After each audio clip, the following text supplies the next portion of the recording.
So that's The guys love having him over there, though. I'm due for another overnight. It's No, you're not. I told you we're never doing that again. yeah.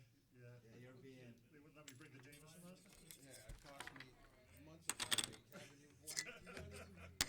Connor said this. Connor said we could. Connor promised said, everything. Yeah. No. Should be 10 of you on tonight. Yeah. See, that's why you're not coming.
don't you tell her who else is in We're the room? gonna go in sort of a roll call. Connor Casey is here, John Odom, Bill Fraser, Dan Richardson, and myself. Tell her who's in the audience too. We have a couple of staff. Kelly Murphy is here. Chief Tony Fakis is here. Chief Bob Gowans is here. Donna Bates is here. Donna Barlow Casey. Oh, sorry, Donna Barlow Casey. Sorry, and then Steve Whitaker from the public is here. And we do have a public line open, but no one is on it currently. Okay. And I didn't hear you mention my name, but I'm here too. Oh, sorry, that's Jack? Jack, yeah. Yep, so Jack's also here. So I think all the council is present either on the phone or in person. So I think we're probably ready to get started. So I'm going to call the meeting to order. And so just to make it clear for everyone, because we have members on the phone, if we do take a vote on anything, then we will need to do a roll call if there's a disagreement. That's your understanding as well, Bill or Cameron? Yes, indeed. Yes. Okay. I don't know that we will be voting on anything tonight, but just in case. So just to look at reviewing and approving the agenda. So the one of the items on the agenda tonight was the City Council workshop, and I anticipate that we're gonna be putting that off tonight. And so really, we're just gonna be talking about city's response to COVID-19. There was an email that was circulated to everyone just prior to this council meeting coming together tonight. So that was an email from Cameron at 5:21 today, and I think that is going to sort of lay out what we'll mostly go through. And then I don't see on the agenda any opportunity for public comment. But assuming that, since Stephen Whitaker is there, I assume he would like to say something. And so I would love to, add that, item on to, in case there's any other, comments from the public. Does that sound like an okay agenda to everyone? Yes. Yep. Yes. Yeah. Okay, great. All right, Stephen, what is your thought? If you could, go through the regular drill, your name, where you live, and also try to keep it to 2 minutes. He's passing for now. Oh, he's passing. Okay, great. All right, so okay, so moving on. So for this part, does everybody have the memo? Yes. Yes, I have it in front of me. Yeah. Yes. I just emailed it out to all of you. If anyone doesn't, please No. speak up. But otherwise, Bill or Cameron, I'm going to turn it over to you to walk us through this, if that makes sense to you all. Otherwise, I'm happy to do it. Yeah, so that's great. What we thought we would do tonight is walk through, the memo is basically in 3 parts, or at least 2 parts. One, to talk about what we've done already, or are doing.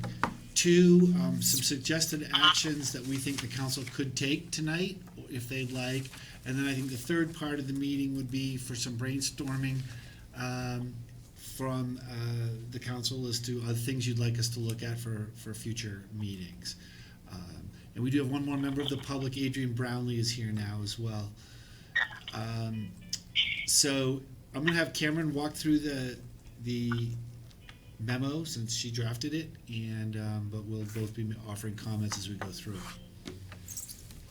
All right, so to keep you guys fully informed and to make sure that the public understands the sort of full to-date response that the city has taken in response to coronavirus, I'm just going to walk through this memo.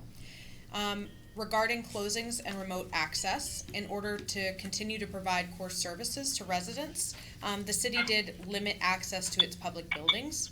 We closed all offices in City Hall except for by appointment, excepting the city manager's office, which remains open normally. We've required that city council meetings continue as scheduled, but also we are communicating remote call-in options to interact with council and the public.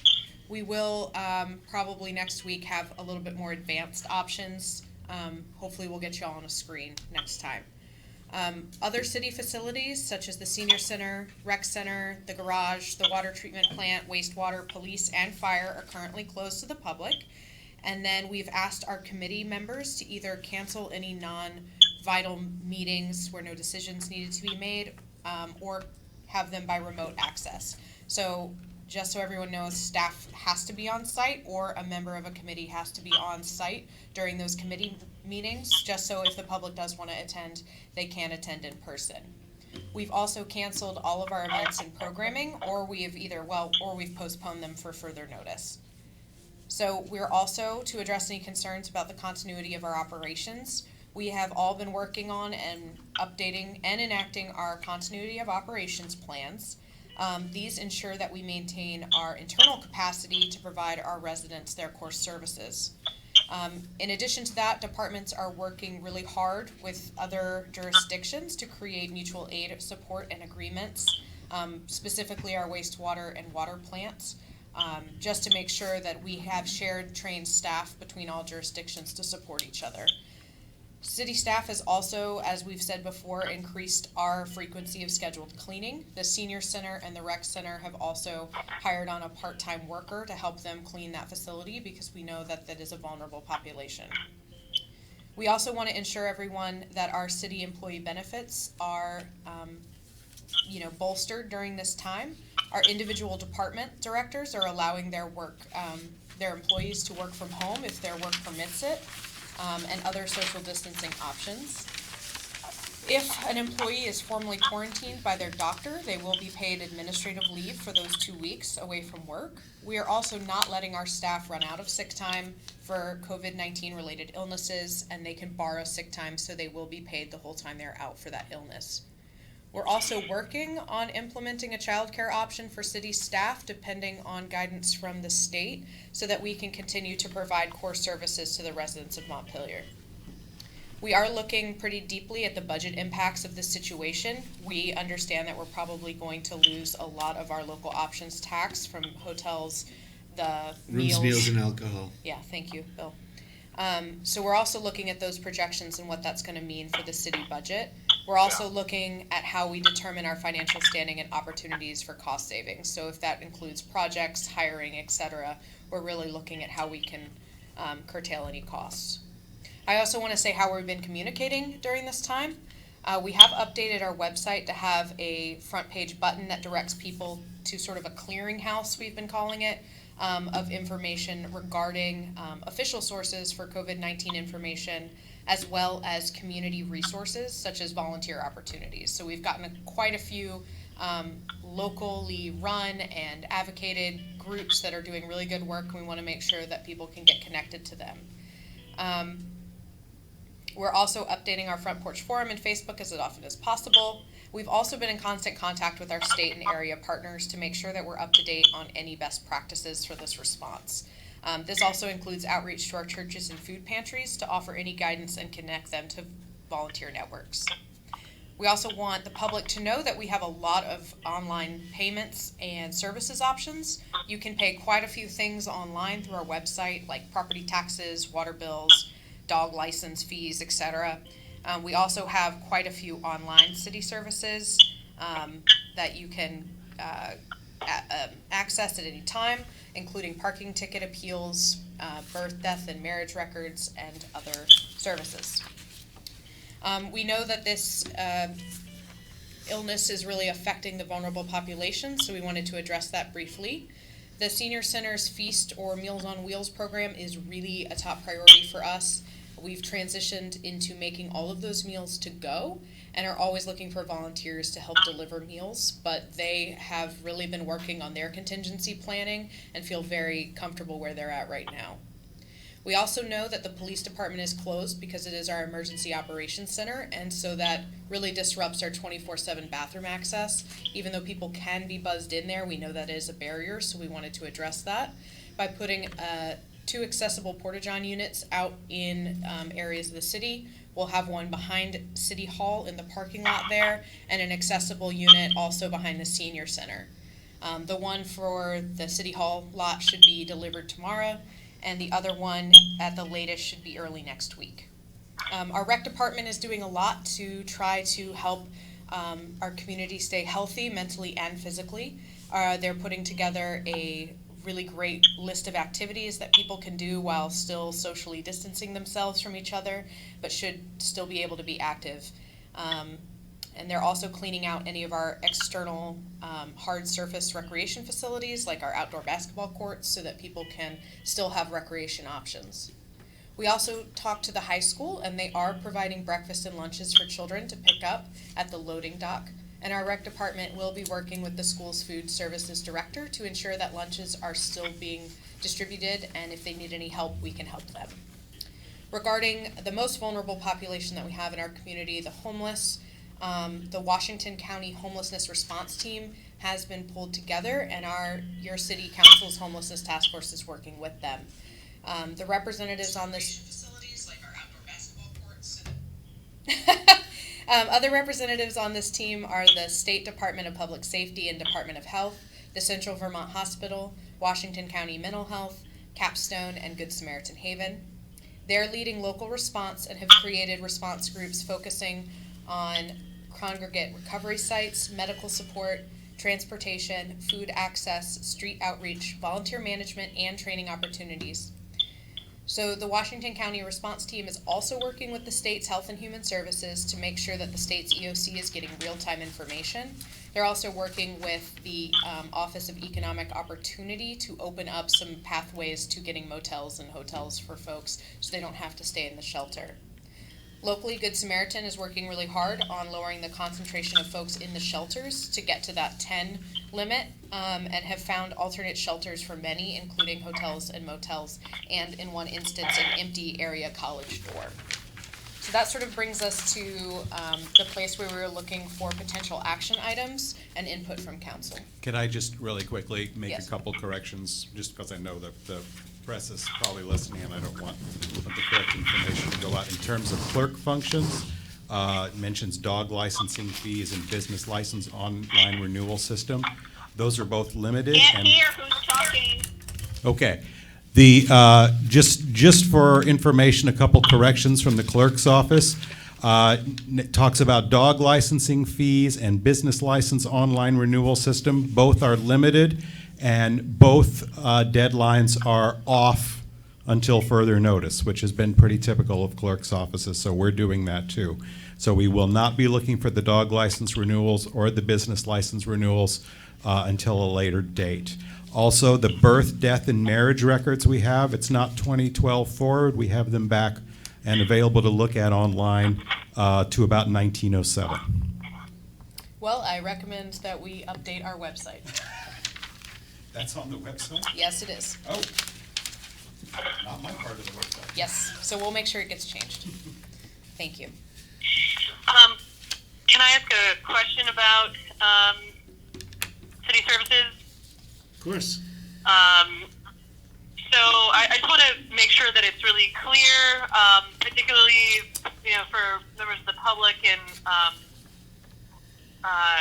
to ourselves, that particularly during a time when businesses are, many of them will be closed, that we will continue to have police presence downtown, anticipating, just knowing that there was an increase in vandalism in Middlebury, and, just want to make sure that people know that the police are still out, and actually I'd love to encourage businesses, if they can, to keep the lights on, at least even on the outside of their buildings. But I assume, obviously, that's correct, right? That our police presence is not any less.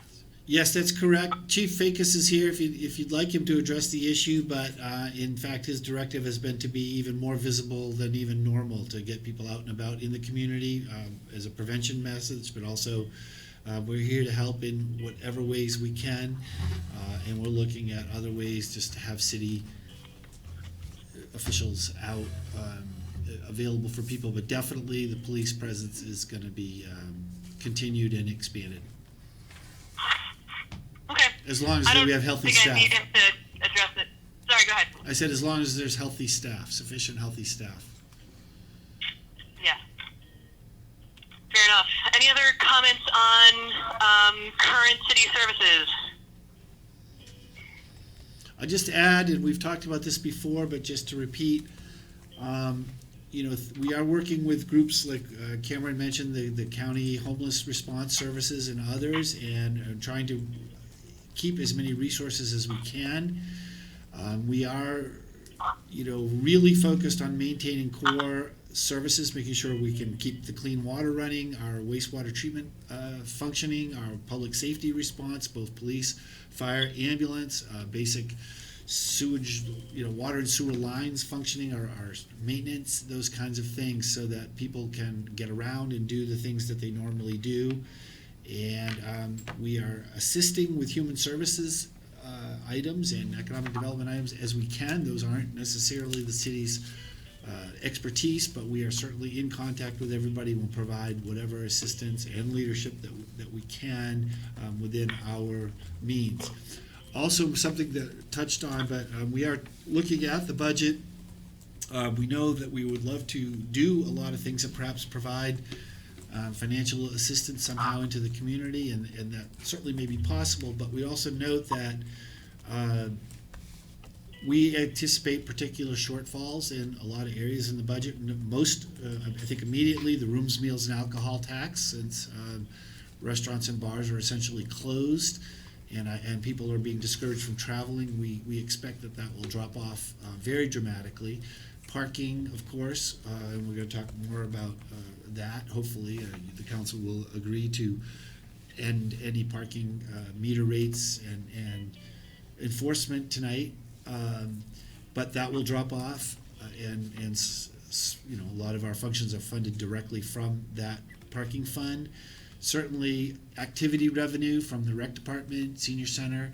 I mean, those are used to fund those activities, but there is usually a little extra that helps support those operations. So we are looking at the impact of that. We don't know what property tax payments will look like in May. We are recommending that that deadline be extended by 30 days to help people out from May 15 to June 15.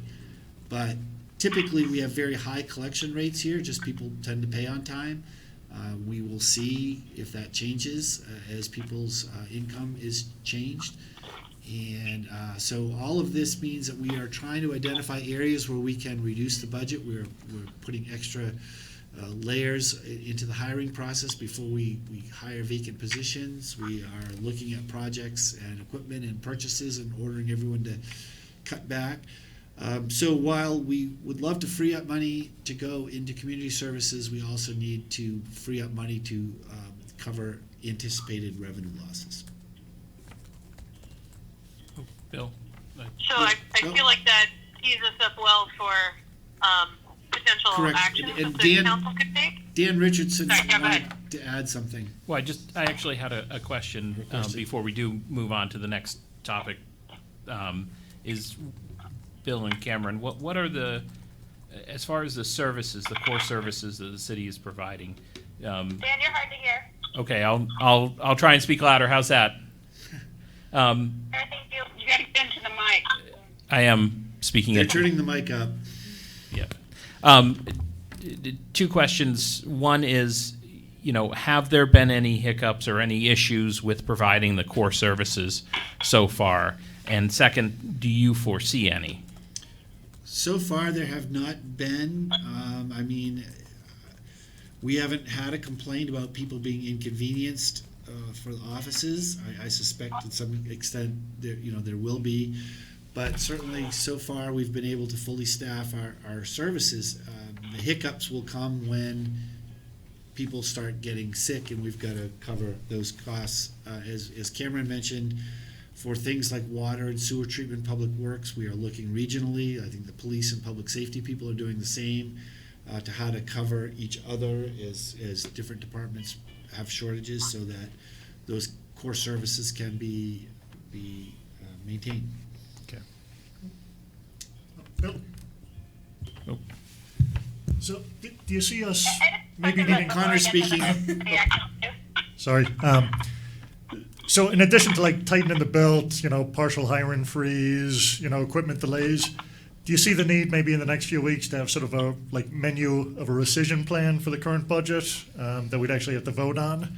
Possibly, Right. yes. We're running those numbers now, and we will probably at least try to get you a status report within the week, and then if we need further action, we'll take it from there. Bill, the question was kind of hard to hear. Sure. Can you just repeat that question? I'd be happy to do that, and I'll try to remember to do that every time. So Connor Casey asked if, in addition to just tightening the belt, if there was going to be a rescission plan presented to the council in the next couple of weeks to help balance costs, and I said possibly. We are going to be running the numbers, and we'll provide you a status report within a week.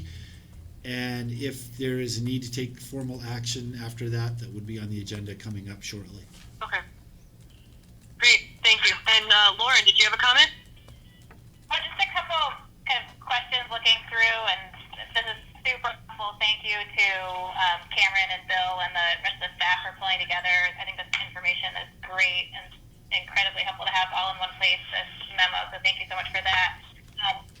Looking at, one thing I was curious about was, one thing you mentioned was like that we need an in-person society. I know the legislature is actively looking at trying to undo that for emergency situations, so we might get to a point where that will no longer be the state law, so then we can obviously respond to that, so we can all keep an eye out for that, and just underscoring, like Yeah. these days, video meetings are so much more productive, so Yeah, forward to that. Lauren, Technology. could you say that again, maybe a half step slower? Most of us missed it.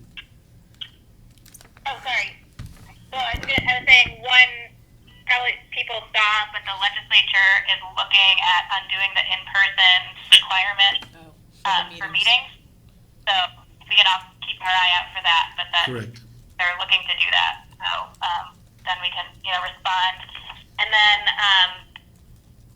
one thing I was curious about was, so, watching what's happening in some other parts of the world, if we're getting to a point where getting quorum might be difficult or needs to stay home, could you just walk through what we're all here and could understand, what's the sequence of how we deal with things, like if we aren't able to get quorum, or who's in charge if you and Cameron are both out, for example, is there a good memo on succession and decision making if things become particularly challenging? We're putting that all together. Right now, we've checked on state law, and actually there is no provision for emergency action if less than a quorum is available. And obviously, I suspect we're not the only people looking at that. This is a different situation where people are more likely going to be bedridden, but you wonder what would happen if there were a major tornado or something and a bunch of people were killed and you couldn't have a quorum. So, I think that's a fair question. We will have a succession, line of succession here at the city. Again, we're not necessarily expecting, we don't know, but that people will be so out of commission that they can't at least answer a question or something. But certainly we will have thought that through from a staff level. And we're trying to make sure that we understand what things, we have our charter, we couldn't find anything unique in it as far as the council, but unlike the general statutes for towns and cities, because we have a manager plan, there are certain administrative actions that can be taken by the staff, and we just may have to outline, in an emergency situation, what the council wants that to happen or what those parameters are, and we're looking at all of that. Thank you. One other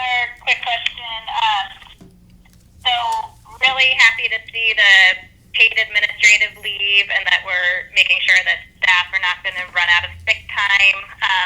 Have you thought at all about, I've seen a number of entities kind of treating this because it's, there's a really unusual emergency situation of like calling it administrative time, or some people have called it COVID time, or other things like that. This is not, are we going to be leaving potentially our staff where nobody's going to then have sick leave for the rest of the year and are going to be in debt? Have you thought at all about, making this a special exception of leave for this emergency that doesn't impact people's future? Well, basically that's what we're doing, is saying that nobody can run out.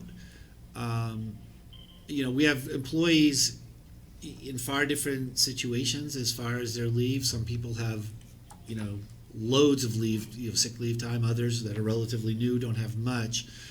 And so our commitment is to make sure nobody goes, if they're sick, that they'll get paid. And we'll probably, if something extraordinary happened, we'd consider that on a case-by-case basis. We really want to make sure people stay whole. But we're also trying to be careful that we're focusing on this particular sickness. We feel very fortunate we don't have abusive sick leave within the city government, and our employees are exemplary.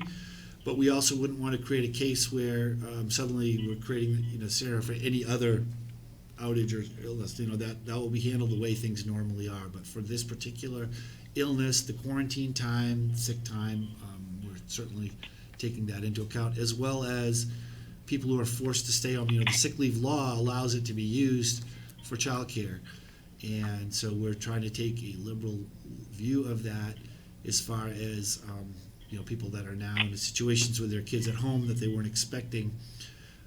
But we're also cognizant of the fact that many people in the community who are paying these bills don't have those benefits. So we're trying to balance the cost and expense to them, and really using this as a way to make sure we can keep delivering the services that they're paying for. Bill, on that point, is there short-term disability? Yes. And when does that kick in? I'm going to say 14 days, but it might be 30. We can get you the audience. Okay, I'm not necessarily concerned about the exact, but it's good to know. I mean, because that strikes me as another sort of tool in your toolbox. So if there is an extended leave caused by illness, that's usually when that type of coverage would. That's correct, and that's what that is typically used for. Okay.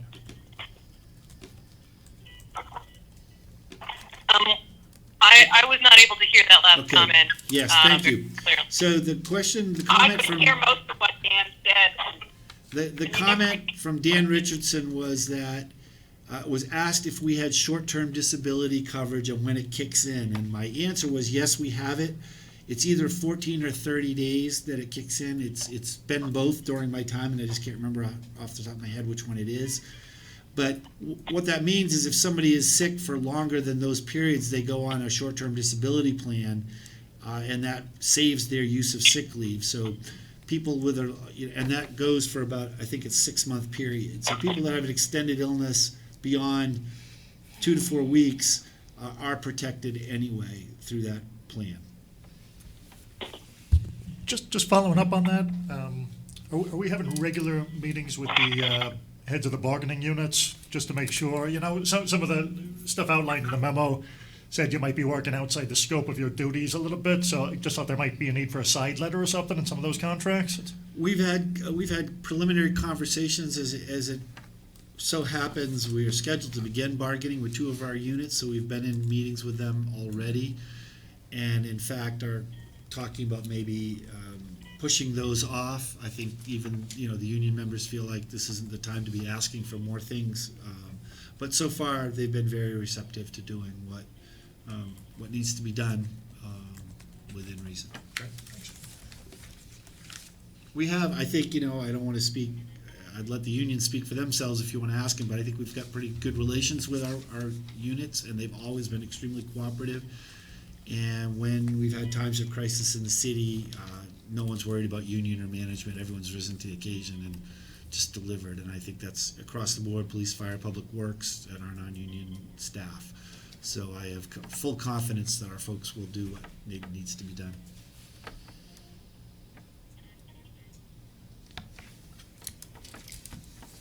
Mayor, I think Stephen Whitaker wants to say something. Okay, go ahead, Stephen. A couple of things. One, I raised the issue from another meeting that, and it was very questionable whether you can chair a meeting not being in the room.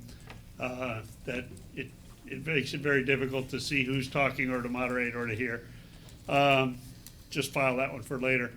As far as changing or having input to the legislature or the Joint Rules Committee, this discussion is going on nationwide about whether to change open meeting requirements.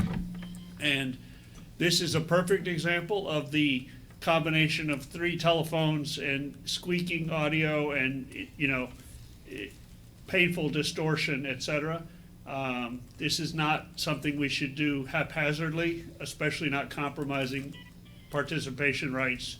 In this case, we're recorded, but will all meetings be recorded? Is ORCA gonna show up for teleconferences or be contracted to engage in teleconferences and make sure there is a recording for those asynchronous review? Those are all things to consider. I first want to propose that the city, well, I guess it's second, that the city assign a point person to address the needs of the most vulnerable. Do not be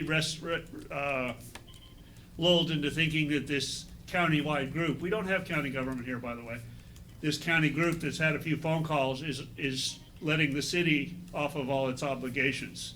The city has an obligation to its vulnerable populations, and it needs to be stepping up now, not backing off further, thinking that this brand new, county level coordination has got it all under control. I did review a 10-page memo that came out of that process yesterday, and it says plan and find a couple of buildings where you can stick all the homeless in. And that is not anywhere near what we should be doing. This is gonna require lots of local initiative, but there's an idea that if potentially has merit in both caring for the food insecure as well as the businesses that are under stress. We've got, between Barry and Montpelier shelters, we've got 30, 60, 75 food insecure people needing to be fed who are also congregating in unsafe densities. That needs to be spread out, and you can't just ship everybody to Barry. The noontime meals that have been called soup kitchen or community meals have all been discontinued. Some of the churches are handing out bag lunches on their scheduled day. But there's 4 restaurants that I know of, Positive Pie, Uncommon Market, Alavita, and Mad Taco, that are making efforts to stay open. We have to be taking emergency measures to try to keep the city alive, even on a most modest level. And it occurred to me there might be a nice match there between. So Stephen, I'm gonna interrupt you here. You're at about 3 minutes. I appreciate what you're saying, and I think that because I think you're headed towards a suggestion, and I appreciate that. I want to hear it, but let's do it when we are in the suggestion portion schedule. I couldn't hear you, Mayor. Which I think we're about to move into anyway, but I'd love to start with the city's, or at least the suggestions that we've put together for the city, and then you can come back, Stephen, and let us know your suggestion. So, Mayor? So, is everybody otherwise ready to move on? Ann, you weren't that clear, but basically, so I'm just going to relay what you just said. So the next section of the meeting, Steve, is for open suggestions. So all she was saying is she sounded like you were making suggestions, and she would be happy to hear that at that time. So she wasn't saying stop, just wait. Okay, you're back. She wants to hear you, so. Okay, great. So the next So section. are you, Bill, are you in a place where you're ready to lead us through the next section? Yeah, we both will. I'd like to thank you, Mayor, and also Councilmember Hurl, who had provided an outline of a lot of thinking in advance to us, suggestions that helped us organize our thinking and lay out some of these ideas, so it was very helpful. But as we sorted through, there were certain things that, we realized the city had no authority to do or couldn't get involved with, but there were some things that we can, and so we've tried to lay those out. There are certain things that the council could just write letters or statements of support to the people that can make those decisions. There are other things that the city can take specific action on tonight, and then I think, as we talked about, the next part would be to brainstorm ideas and talk about how what we can follow up on. So I'll let Cameron go through the specifics of these potential actions, but we're hoping that you'll want to take some of these tonight. I think they could have some benefit. So, Anne, do you want me to go through these one at a time, or would you like me to read all of them and then we just discuss them all? I think there are there's a few enough of them to just go through them one at a time. Okay. So some of the suggestions that we received for the first one on the back of the handout is to reach out to utility providers, including internet, et cetera, to ensure that they won't shut off their utilities at this time. Ensuring that folks have access to testing, or have the state enact policies ensuring access to that, and then work with local businesses to encourage and support them in offering paid sick leave to employees. So we understand that this aren't things that we can force people to do, but our suggestion would be for council to endorse a letter or something to that effect to these groups, if you want to. We're getting nods here, just so you know. How do you feel about sending letters? And we can certainly write those for you to have feedback on. We're not also not supporting that. Great. So- We're happy to do the drafting. I'm happy to start talking. I can tell you. But Jack. Dan's claiming the floor. Now, no. they're collections and collection-related activities already. Could you repeat that, Jack? So we should take them off the list. I would say yes, or maybe send them a letter indicating our appreciation. Yeah, I think they did it through April 30th. Jack, can you please repeat what Oh, utility yeah. providers? Jack was saying that. I think someone was asking me a question, but I didn't hear it. To repeat what you said. Okay, yes. Green Mountain Power has announced that they're temporarily suspending through the end of April collections-related activities, including service disconnections, effective immediately. Regular billing will continue, but they're not. So we don't need to send them a letter asking them to keep people's service on. But if we're sending letters to other companies, we might send them a letter just saying we appreciate what they're doing.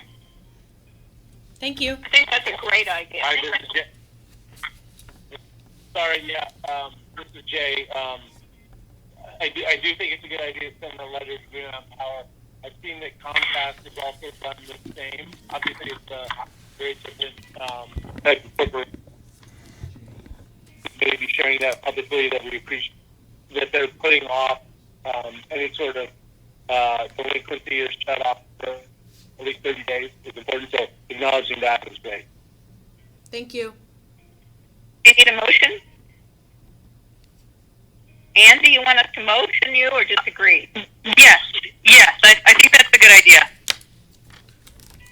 I'll make a motion that we send a letter of appreciation to these providers, I'll second that.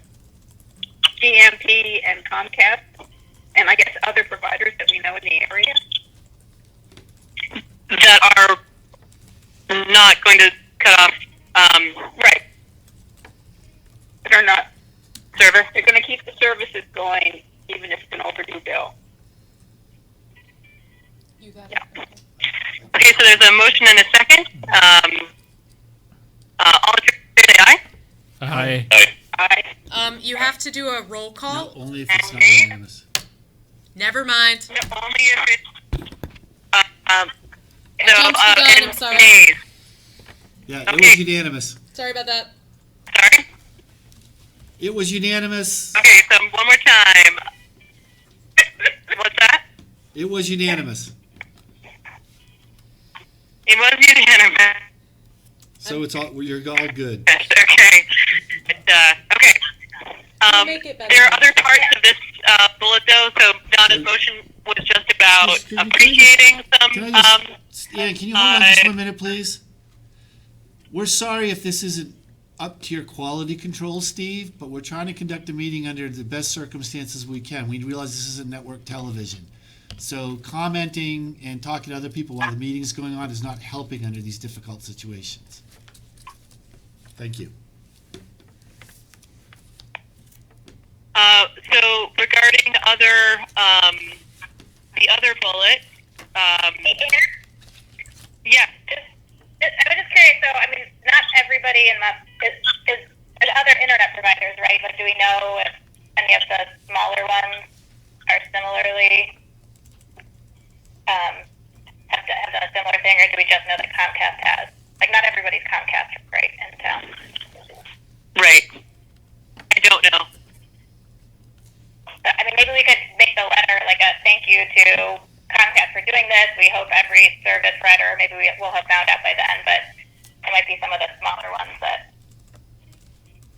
I would just hope that we would follow up with all of the internet service providers and kind of urge them to do the same if they haven't already, or just verify that they have, and if they have, then also send them a letter of appreciation.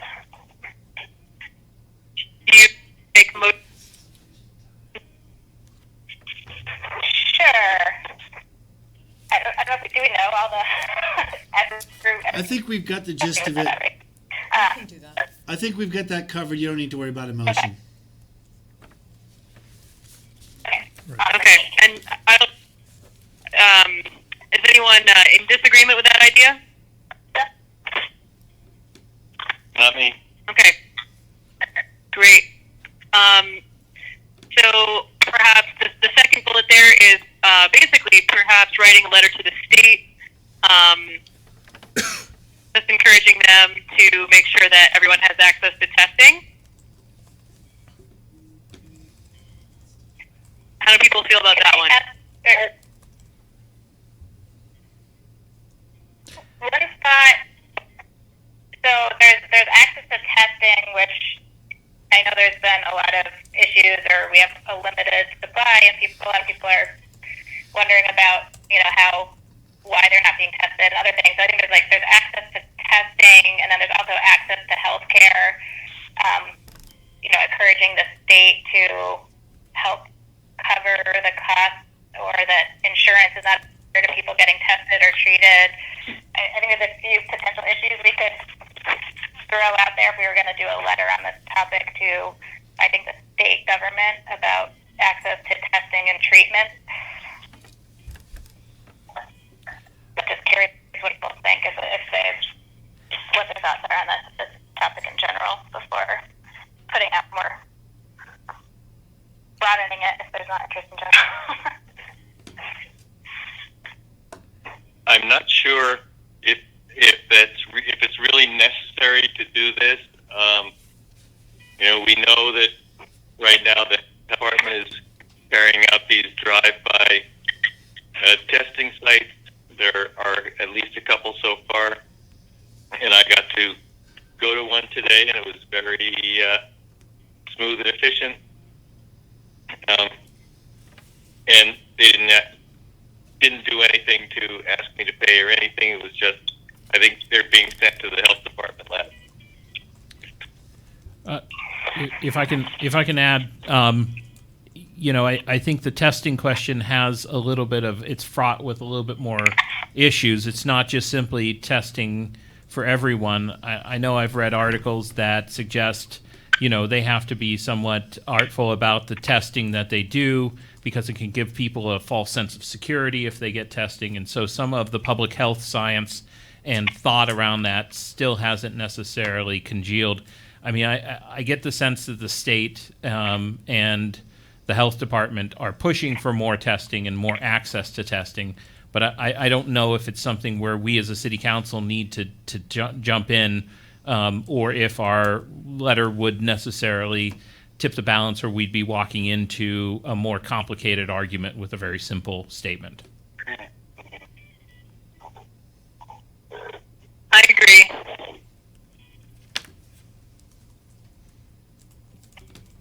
Anyone want to make a motion on that one, or shall we move on? I personally would I agree to move on. Sorry, let's hear Lauren and then whoever else was just speaking. I hear all that. That makes sense to me around testing. I think that issue, it's what it is at this point, and following the lead.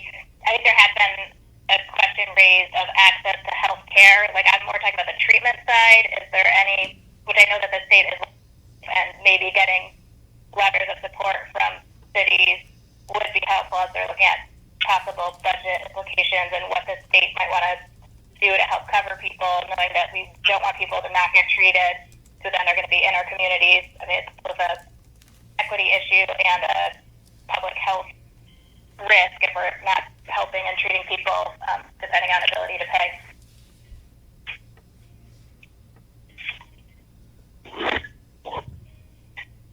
Do you want to make a motion regarding that? I'd be interested in if anybody else has any thoughts on that before making a motion. I'm sorry, would somebody mind just kind of summarizing what Lauren Yes, said? so she said, to restate what I think Lauren is saying, and she thinks it might be important for the state to have letters of support from municipal or city government regarding any budget needs they might have to cover folks who can't afford to get testing, Or access to access healthcare. to healthcare at all. So No, it's less about testing and more about Treatment. the word is treatment. Okay. Could I just throw in one possibility? I'm looking at the other section down there that we haven't gotten to with the evictions, and I would see maybe a letter to the governor and legislature, taking some form there with sort of a menu of things we'd like to see.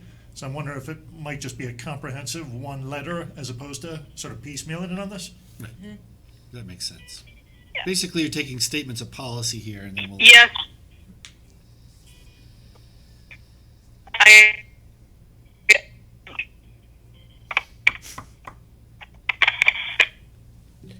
Let's with other.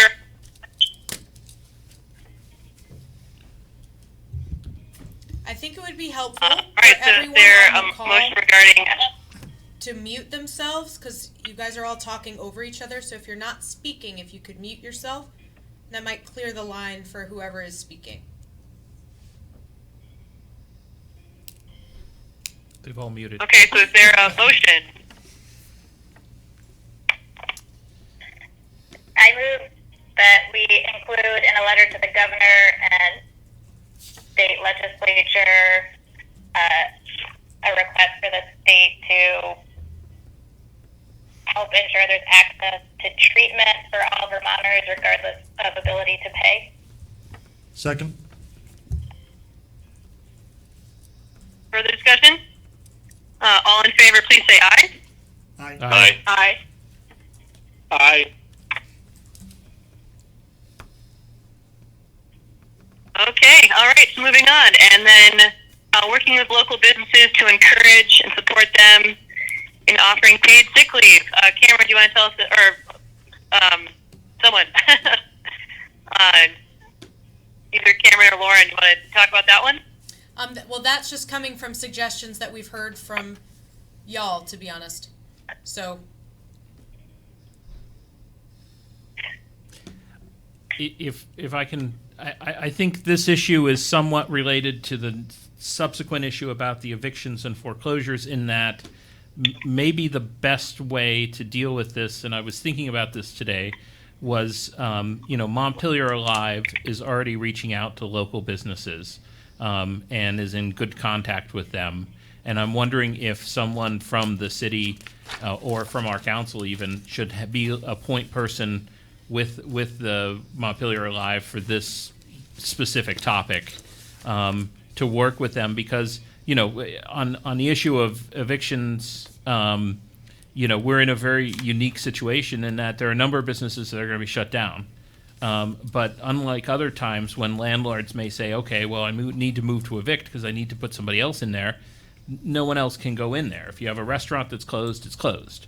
It's going to always stay closed as a restaurant, regardless of who the tenant is. And so, it seems to me that the solutions to a lot of these problems are going to not necessarily be a hold off on foreclosures. And frankly, the courts have already shut down non-emergency hearings. And so if we can have some type of relationship or develop or work with Dan over at Montpelier Alive to start to talk to these landlords, maybe even convening a group if it seems sensible to have these discussions. And then if we can provide anything, any support or any direction or coordination, that would seem to be much more effective than necessarily writing a letter saying, please don't evict people.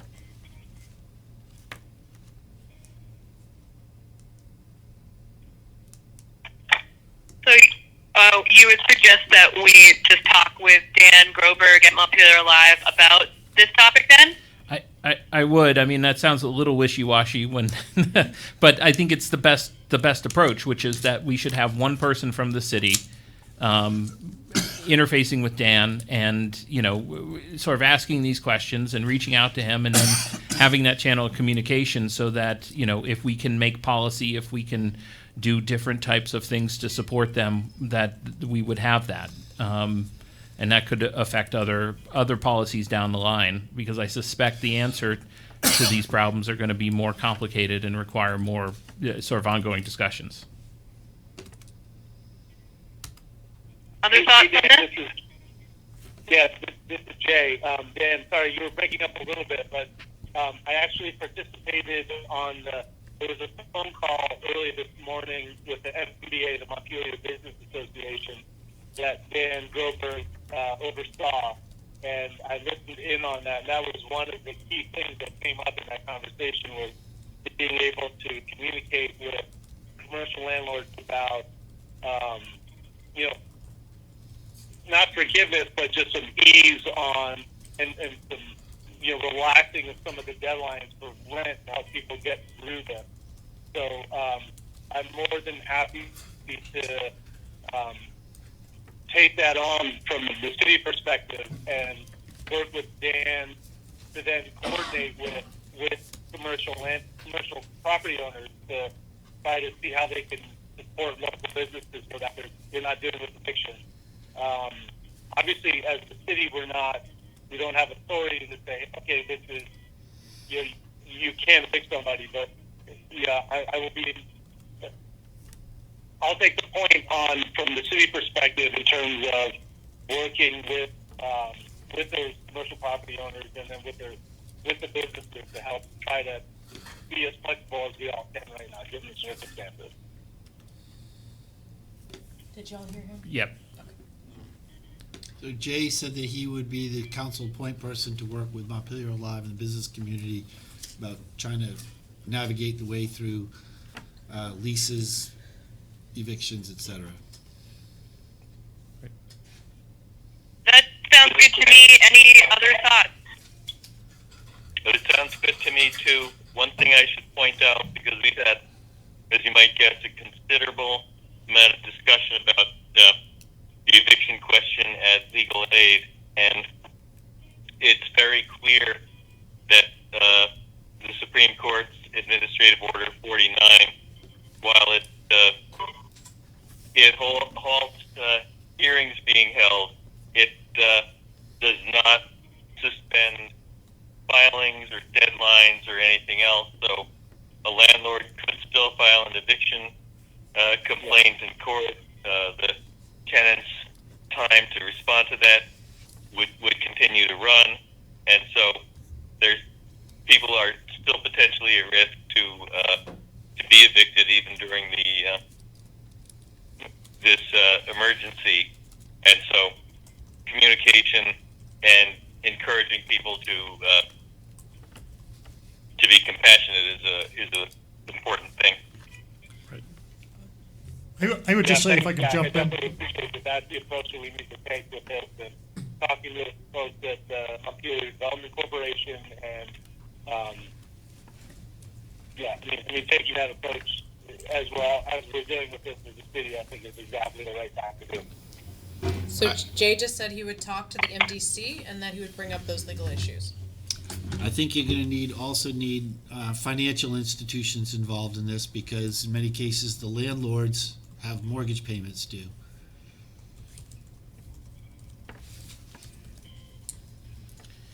It strikes me. Sorry, Connor. No, go ahead. I mean, it strikes me that this is that the city may be in a unique position, given that we're not a bank, we're not a landlord, we're not a business, but it seems that all three of those people are going to have to sit down and talk at the table at some point, and so the city's function here may be something where we encourage that type of communication, working with the MDC and Montpelier Alive, trying to get these people to talk at the table, understanding that there's pressures on all three. The banks are driven by federal regulations, and their governance for their loans. The landlords are governed by the banks to a certain extent, as well as their other external pressures, and then obviously the tenants are sort of at the bottom and are governed by all of that, plus the whims of fate. So I think if we can get any type of conversation going, and use the city as a neutral to facilitate that in some way, I think that's a really effective tool that we can use to help these businesses in this time. I would just say, in addition to this, I would like the city to be on the record in some way of supporting the state coming out with a moratorium on evictions. Hundreds of municipalities are looking at this right now. Boston just instituted a 90-day moratorium. We're disproportionately impacted by this, having a community of 40% renters, and if most people spend an average of a third of their salary on housing there, this could hit us pretty hard. I don't think it's going to hit too many people, but even if it's one or two, that makes such a difference there. So just getting on the record with the state in some manner, I think, would be helpful. And again, I did reach out to League of Cities and Towns. Both Burlington and Barrie, in their charters, do give them a mechanism to enforce this. We have nothing, so we are dependent, as under Dylan's rule. Well, I just wanted to let everyone know, I just heard from the mayor, her phone call dropped out. She tried to call back in, and she got a busy signal, so she's walking over from her apartment to join the meeting in person. So I guess, Donna, are you the council president? Are they all gone? That would no. Okay. Donna, are you there? She might be on mute. Are you on mute? Oops, sorry. Yes, I am. I Okay. muted my button. I'm not a good person. You're the presiding officer now until the mayor gets here in person. Okay, well, since I'm not visual, I think it's really important that we have one person saying, yes, it's your turn to speak. And until you hear that, we don't speak. So are we talking, Cameron, I'm Donna, I want to speak. Or something, because it is hard not to interrupt. By the same token, then you don't get to say anything. So can we go through Cameron for who's talking? Is that possible? Well, we don't hear any better than you do. But yeah, sure. Oh, but you've got three people there, right? We have I mean, two people here there's right several now. people in one room you're looking at. So, I mean, if I want to speak or Lauren wants to speak, just say Cameron, and then you should be the next person that gets the chance to speak. Or they could just address you. You're running the meeting now. Oh, okay, that's fine. Because I'm having a very hard time hearing everybody that's not on the call. People in the room have Oh a yeah, if bubble. there's someone in the room, we'll let you know. Okay, thank you. So was Dan speaking then, or was that Jay? No one's speaking now. Bill This is interrupted. Bill. Who was speaking? This is Bill. Okay. And discussion about whether or not, about renters? Who was the last person who was speaking? Connor. That might have been me. I was suggesting, if we're sending a letter to the governor and the legislature, and I assume our delegation, we would certainly have the access to testing in there. But I would also like to propose we include a temporary moratorium on evictions that the state would pass in one of their emergency bills that they're considering. So Connor has So asked. Connor, do you want to make a motion? Yes, I'd like to move, the city supports a temporary moratorium on evictions in a letter to the legislature and governor. This is Jack seconding. Jack seconding, thank you. Anyone want to make a comment about that? I do. Great. This is Dan. Dan's commenting. The one comment I'd add is I think you find I agree. It's a different game with the residential evictions, but I think we find the same pressures that are going to bear on landlords as well as in residential as well as commercial, which is that they have mortgages they have to pay. I guess I would like an amendment that would include a moratorium not only on evictions but also on foreclosures during this time period as well. Not good. Mr. Parliamentarian, Sorry? can I just consider Your that a friendly? amendment? Yeah, I'd offer that as a friendly amendment. So, for those that were having trouble hearing, Connor had initially moved that we go on record as supporting a moratorium on evictions for residents and businesses, and Dan offered a friendly amendment to also include foreclosures, which Connor accepted. So that's the motion before you. Does Jack need to accept that too? Yes. Jack, are you And good? I accept that also. And the mayor has arrived in person. So, All right. do you want to take over Does the Jack meeting? have a comment to this discussion that's there right now? I just said I was fine with that amendment. Okay. Explain it to you, or we can go ahead and vote. Oh, go ahead. You go ahead and you go ahead. Sorry, I'm just picking up what's happening. Okay, so I'm calling for a vote on the motion made by Connor, amended by Dan, about rentals and foreclosures. All in favor? Aye. Aye. Aye. Any opposed?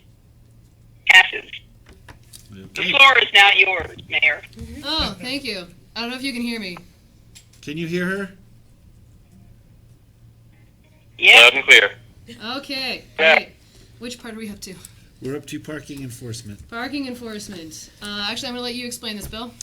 Well, so obviously with businesses closed, there is not the demand for parking that we normally see. Our main reason for parking enforcement is to keep spaces open for people.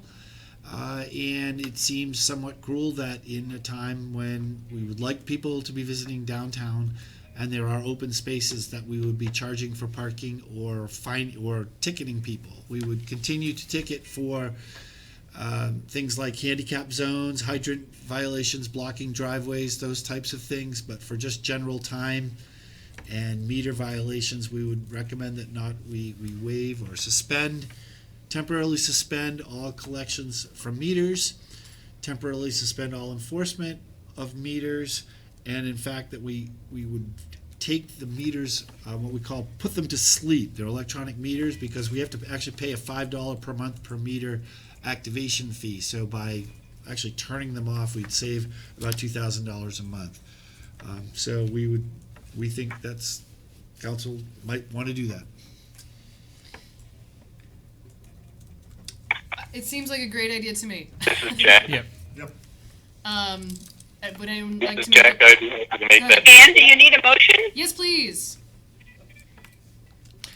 Okay, I'll make a motion that we suspend parking fees. The duration of 2 weeks? I would What- say what's- until you, till further notice, until you decide not to. I'll second. Okay, we'll suspend collection parking fees until further notice. And Connor I'll seconded. second that for sure. Okay, and any further discussion? And that includes putting the meters Yes, to I have one sleep, right? Yeah, go ahead. I was just going to say what Bill said. That includes the other things Bill suggested, including putting the meters to sleep. Great. That's part of their responsibility. We don't need to do a motion for that. Part of your staff to do some other Yes. things around this? Yes, Okay. and we are looking at that. Great. Thank you. All right, property taxes. This is something that we have, well, Bill and I have talked about anyway, but yeah, go ahead. So at this point, our next property tax payments are not due until May 15th, and no one knows what kind of situation we will be in on May 15th. Our immediate suggestion, so we don't really have the authority to just waive or relieve property taxes. Those have to go through the Board of Abatement. But what we can do is delay the collection time. So we're recommending, at least for now, that we add another 30 days of collection till June 15. And that obviously if people, and we would ask that if people have the means to pay by May 15, that would really be great for cash flow and the ability to do some of these other services we're hoping to do. But that those that wait until June 15, we would not charge interest and penalties until after that. How would you feel about making So that? Bill Dunn here, can I ask a question? I'm just gonna jump in. How would you feel about making that July? The only reason is it has to do with closing out the fiscal year. So, I mean, we could always reconsider that when we get closer to that time, if it appears that that's necessary. So, I mean, it's obviously up to you. We think it would be cleaner, at least for now, in March, to still say June 15, but again, we have till May to make that decision. Okay, thank you. Connor, go ahead. Not looking for a hard number, but about what percentage are on automatic payments for property taxes? I don't know the answer to that. We can get you that I think information. that'll give us a good indication And here. of how much we actually The, get. the question was, what percentage of people are on automatic payment for property taxes? And I don't know the answer, but we can get that answer. Donna, did you have another Thank you. question? My question was about that when we put out that the payment is delayed, we can still encourage people who are able to pay, such as auto payments, that they can still pay. It just won't be 15. Is that correct? Right. Yes. And Jack, did you have something to add? I did, and that was that I don't recall voting on Donna's motion regarding parking enforcement. You did. We did. You might have cut out at that point. Okay, good. It was Okay, very good. we approved it. Any other unless you want to object. Oh, no, I have no objection. I'm in favor of it. Okay. I just didn't hear it. On this proposal to push back at least interest and penalties to June 15th. Jack or Lauren, did you have any comment on that? I support it. Or I'm sorry, Jay. Yeah. Jay. And Dan. No, I was just going to say, I'll make the motion that we delay the fourth installment of the property taxes for the fiscal year 20 from May 15th, 2020 until June 15th, 2020. Is there a second? Second. All right. Any further discussion? Hey, all in favor, please say aye. Aye. Aye. Aye. Aye. Aye. Opposed? Great, all right, that passes, thank you. And we can revisit pushing that further back later on. Water sewer bills. Similarly, I guess, at this point, they're not due until June. So I think we can discuss whether we want to have a collection delay, waiving the fees the same way, or we can take this up later when we have a better sense of what's going on. So we don't have as firm a resolution on that right now. Dan, This might make sense to take up in June or in May when we have a better sense. I mean, part of it is that we know this isn't necessarily going to resolve itself quickly, but at the same time, I think we'll have a better snapshot too of what economic harm people are feeling at that point in time. And I have no problem pushing it forward when the time's appropriate, but it might make sense to do it along with the property taxes, sort of in tandem if we are moving beyond the normal cycle. Connor, anything to add? No, I'd be good with Dan's suggestion. Donna? Nope. Okay, I'm just gonna keep rolling through people just because it's easier. Lauren, any thoughts? Makes sense to me. Jack? I agree. Jay? Yes, I think we take it up when the timing's right. Okay, is there, Dan, did you make a motion? You don't No, I need don't a Oh, we think don't we need a need a motion. motion. We're taking it later, never mind. Great. Exactly, yeah. Okay, and capital area neighborhoods, I'm gonna speak to that one. Sorry, did someone have something to say? Nope, okay. So capital area neighborhoods, this is something that, keeps coming up in conversations that I'm having. I don't know if you're hearing much about this, but, lots of folks are asking for it. This was a, sort of a network of neighborhoods across the city where there was usually one leader who would be sort of in charge of doing things like disseminating information or collecting information.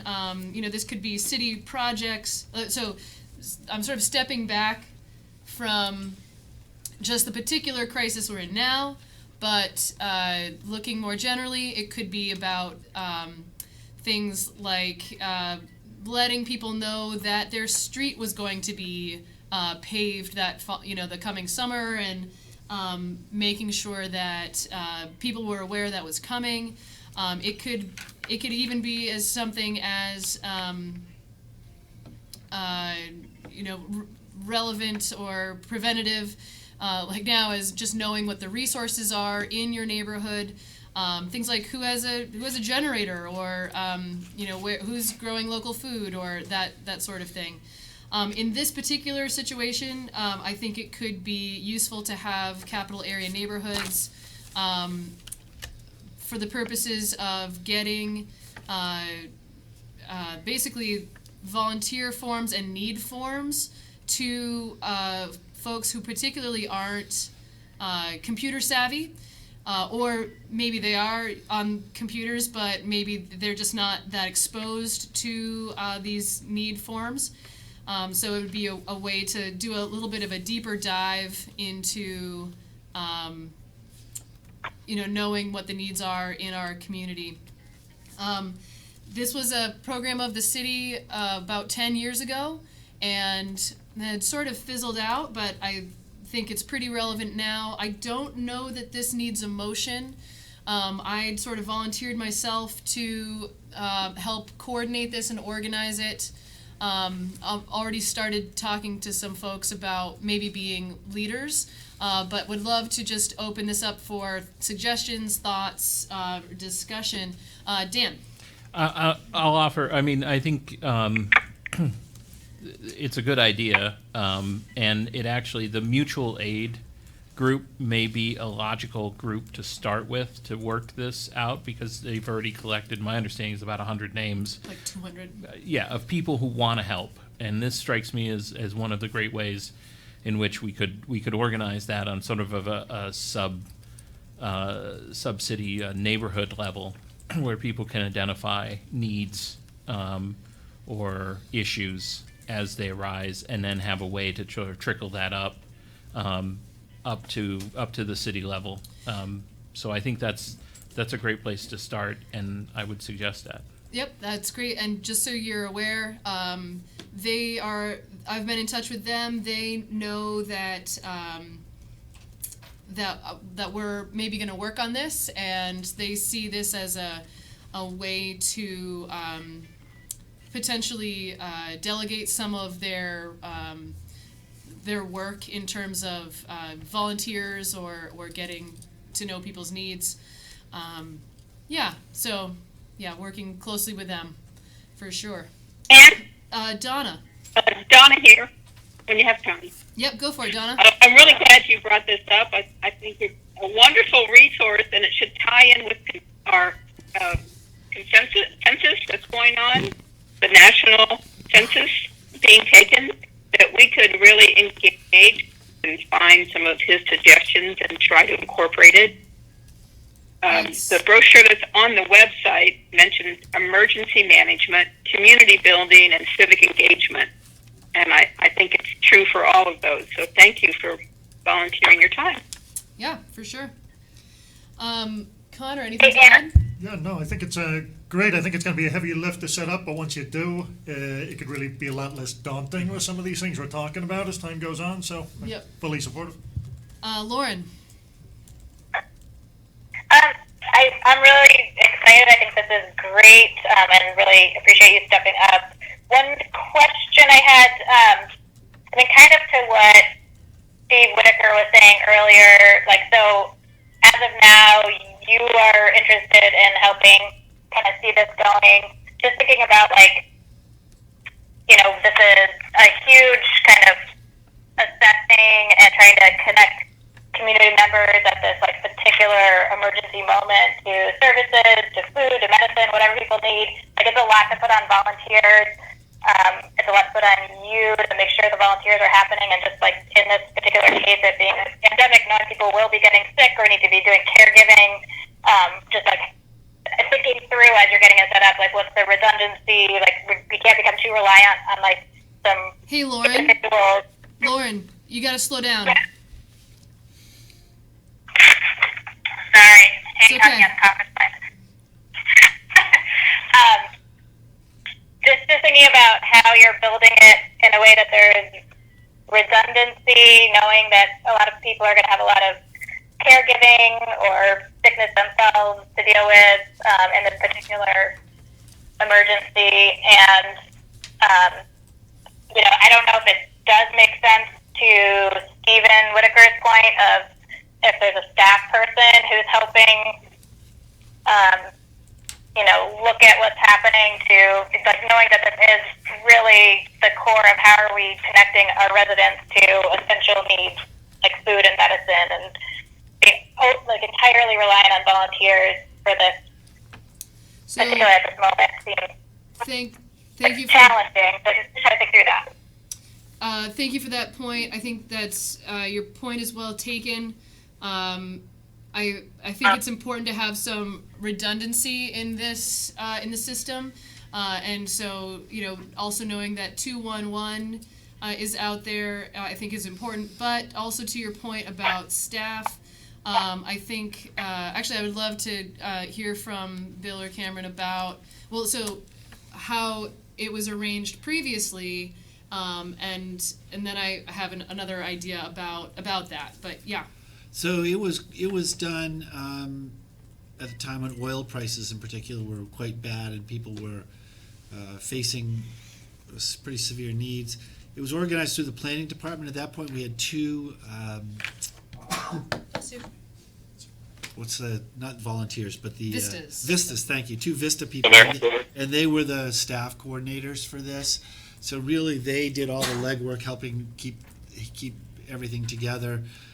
And, you know, the lists of names and helping set up the meetings and those kind of things. So there was a fair amount of legwork done out of this building, and it was with Vista staff people. So we'd have to figure out who had those skills, abilities, and time to do that. But it's certainly, keeping our folks safe is a top priority.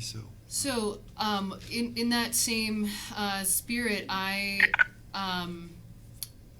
so having vistas cost us something. I could also picture, this is pretty discrete work in terms of it's pretty clear that for a city, for the city's responsibility, it would be about communicating and sort of directing, directing information and both collecting it and getting it out, and that I feel like that's pretty finite. I could also see us having some help from outside organizations. I'm just going to say, for example, Sustainable Montpelier Coalition is very interested in this. I'm not necessarily right now suggesting that we just go with them, but that we could partner with someone to makes sense to do this in the long term. I'm just interested in getting this up and running, basically ASAP. And so, based on just so everyone knows, based on the previous neighborhood delineations, there were 14 regions, and we already have 2 volunteers who have said that they'd be willing to be leaders. So, just putting that out there. So other comments? Jack, anything to add? Nothing to add. Lauren, I guess we heard from Lauren. Jay, anything to add? Nope. Okay. And Donna, Donna or Lauren, anything more?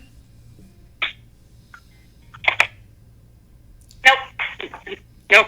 Okay, and Dan, you're good? No, I was just going to say I'm happy to help. Okay, oh, great, awesome. Yep. All right, well, and I don't think we need a motion regarding that. Okay, thank you. So moving on from there, so now we're in the brainstorming section. Other ideas. I have at least 2 other ideas that I'd like to mention, but I'll let others start first, and then once we've gone through anything else, then I know you probably have something more to add, and I would love to hear it. So. And there are two more folks that Oh, weren't yes. here at the beginning of the meeting that I don't know if they're Right. here with comments or not. Okay. All right.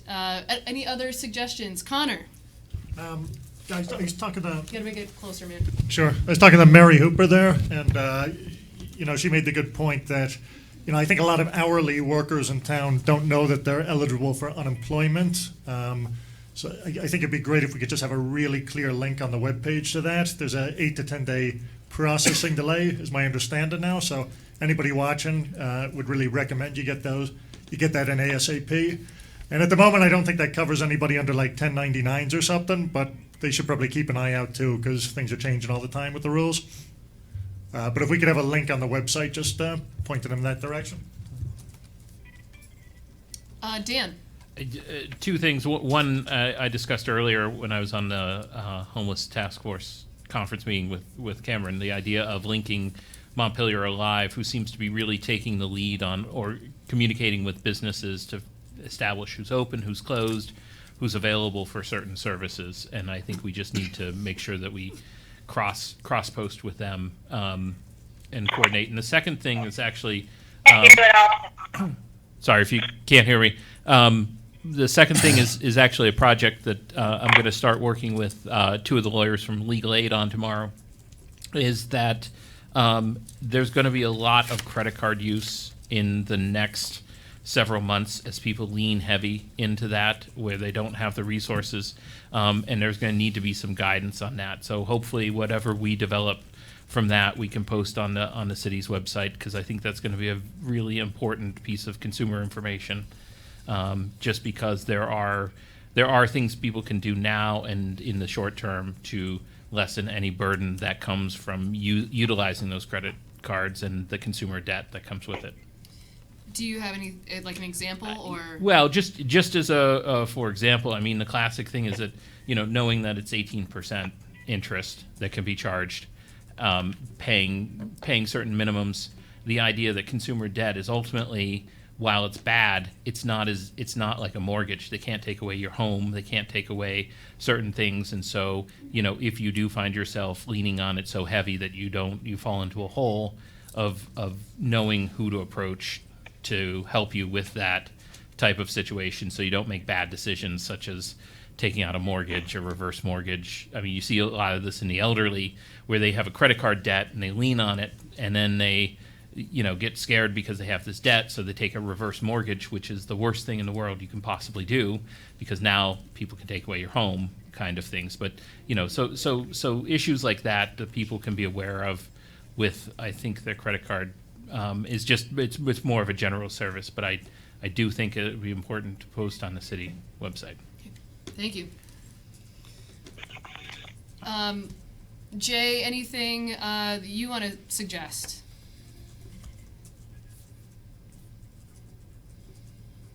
No, I had a bit of a hard time hearing Dan, but I just want to point out or speak to his first point that that the Montpelier Live take the lead on connecting with local businesses and supporting them. And like I said before, I was part of Dan Groberg had a call with the NBA this morning. And it's what Dan is doing a fantastic and incredible job of keeping people positive and also providing all the resources that are coming from the federal government, that are coming from the state, and also anything that we can do locally to support them. But I just think it's important to acknowledge the good work that Dan's doing and Montpelier Alive is doing to help support our local businesses through this process. Great, thank you. Jack, anything to add? Yes, the one thing, following up on what Connor said, the Department of Labor is now accepting online filing for unemployment, so that should be part of what we put on the webpage, and that should help people get their claims filed and get through. But I don't have any additional ideas to suggest at this time. Okay. Donna, anything you want to add? Well, only one thought that maybe I should give to Jay to give to Dan Grover is that I feel we can support our local businesses by reaching out and buying gift certificates now when they might need some cash flow, and not just in restaurants, but in our stores in general. And that maybe Montpelier Live could do a campaign around that. And I'm really positive about the neighborhood aspect, and I'm glad to see that being revitalized. That's all. Great. Lauren. Yes. Oh, sorry. Thanks, Donna. I know that's definitely on Dan's radar and something that Montpelier Live is working on. Thank you for that. Great. Lauren, anything to add? One thought, just wondering about coordinating more closely with the school system. I know they've been putting a ton of thought into things like how are they getting meals to kids who normally rely on food and stuff, and they were talking about ideas, some of which is reflected a little bit in the memo from the city, that things like using the school buses to deliver meals to people, and just it seems like it would be great to explore with them, what services they're trying to get out there and how the city might partner with them on any of it. So I would just encourage us to kind of maintain better communication or look for opportunities there. And just, however we're continuing to meet weekly or whatever we need during this emergency, and just try to get input from the public and the business community on, what are the urgent needs, being nimble to what are the kinds of things the city could be doing to help residents and our local businesses. May I jump in for just a moment? Yes, This is sir. John Odom. I just forwarded you all a letter from Teresa Murray Klassen about just what you're talking about. It came in this afternoon while I was out of the doctor, so I apologize. But there is information in your inboxes that might help facilitate that. I think she might have even wanted some of that read into the record, and maybe we can do that towards the end. There were a couple relevant parts that I think would be good to just, maybe not the whole thing, but at least part of it. But actually, maybe I'll just do that right now, since we're talking about it. So the part, she was, so she was writing on behalf of PIE, which I think is, it's Partners in Education for Montpelier Roxbury Public Schools.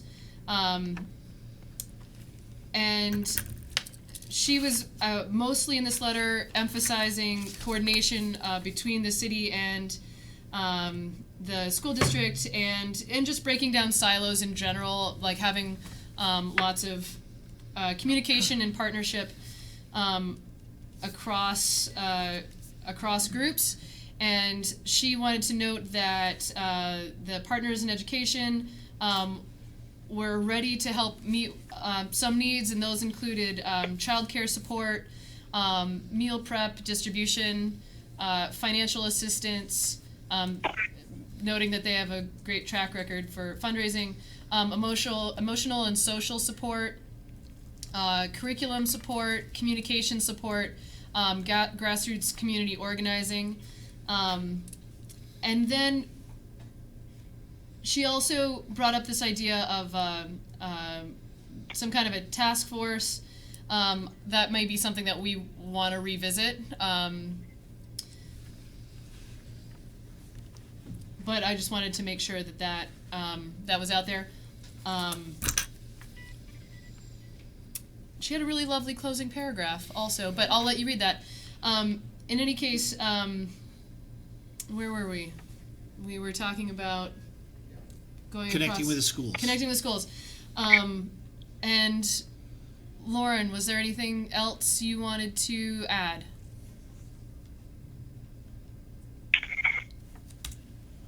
I think that was it for now. I think there's a couple ideas you might talk about.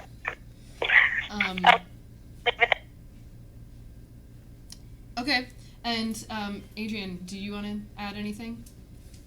And if you do, you should come up to this To microphone. a mic, to the table, if you Yeah. if you dare get that close to us. I'll move over here. Oh, you want me to sit there? No, just We just want to make sure you were distanced from Yeah. us. Yeah. That has been disinfected. Okay. Well, I actually came. If you wouldn't mind introducing because, yourself. Oh, I'm sorry, Adrian Brownlee. I own Alavita in town on State Street. And I'm here because Stephen Whitaker had approached me yesterday and emailed me again today about an idea, and he has since left, so I don't really feel comfortable speaking in his place, but I can just say that he approached me with the idea that there's a possibility that maybe Meals on Wheels needs help, or the homeless population needs help with providing food, and there are some businesses open in town, so maybe there could be a collaboration. And I'm willing to help with that, and that's why I showed up tonight. Certainly would not be able to donate my time or the food, given the fact that business is pretty dismal at the moment. But in an effort to keep my business open, I would be willing to subsidize and give help if it's needed. But there was a report earlier at the meeting that Meals on Wheels is comfortable with where they're at right now, so maybe they don't even We need will help. always take help. Okay. I just put that out there. They feel comfortable in the staff that they have to I continue see. to provide that service at the Okay. level that they've been providing it. But as soon as people start getting sick, and as you may or may not know, the community may or may not know, is a lot of the people who volunteer for that service are vulnerable populations themselves. I see. So right now we're okay, but that can change any second. So we are actively always looking for help in And it's Meals on Wheels. so there's Meals on Wheels, and there's also like the community lunches. Yeah. And again, that's volunteers that are preparing those lunches. And I think what Steve started to say in the chaos of it all was perhaps, the idea might be we could purchase food from Yes. the Yeah. restaurants and provide those lunches that way, so that people didn't have to come in to do the preparation. I think that's worth Yep. talking about. Yeah. Sure, and I'd be willing to help with that, provided that my business is still open. Sure. And, that's changeable daily, so, anyway, thank you. Thanks, Steve.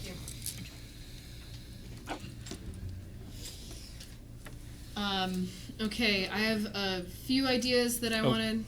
Oh yes, Dan. Sorry, I had one additional thought that I forgot to mention before, and that's I just wonder if there shouldn't be some type of encouragement for people to walk downtown, and this goes to, I think, the public safety issue, which is with these businesses closed and with fewer normal foot traffic, it does create sort of opportunities. Whereas if people were encouraged to walk within safe social distancing, can you hear better? Okay, safe social distancing. But I think we should be encouraging people to walk through our city to keep it populated, so it doesn't become a ghost town full of opportunities.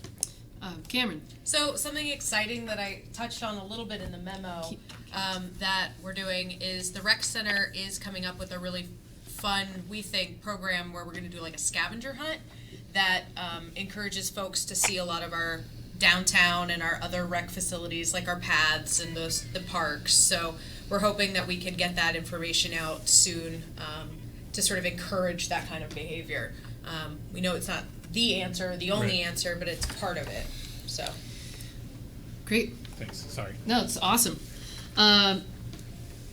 So all of my suggestions, except one, are really related to the city finances. And so I'm very interested to see sort of where we stand and how much flexibility we have. I mean, this is unprecedented, and so I don't mind doing things that are unusual. And so keeping that in mind, I would like to know, first of all, to free up money on our end, what is our flexibility to push off purchases, particularly like from our equipment plan, or thinking about our expenditures we have yet to have happen in the FY20 fiscal year regarding capital projects, if there's any flexibility there. And then two, considering the same for FY21. What are the essential sort of like must-do projects and what can be put off? I think this is an okay time to delay things, knowing that we might have to make up for it later. But I'm particularly picking on capital improvements or capital money as well as equipment, and I know that's technically the same pot, but because those are more or less one-time expenditures, and we could potentially shift our equipment plan back a year, knowing that at least this kind of crisis is going to be at least relatively short-lived, and the fiscal year sort of scale. So I would like to know how much we can free up, just generally, and then with that in mind,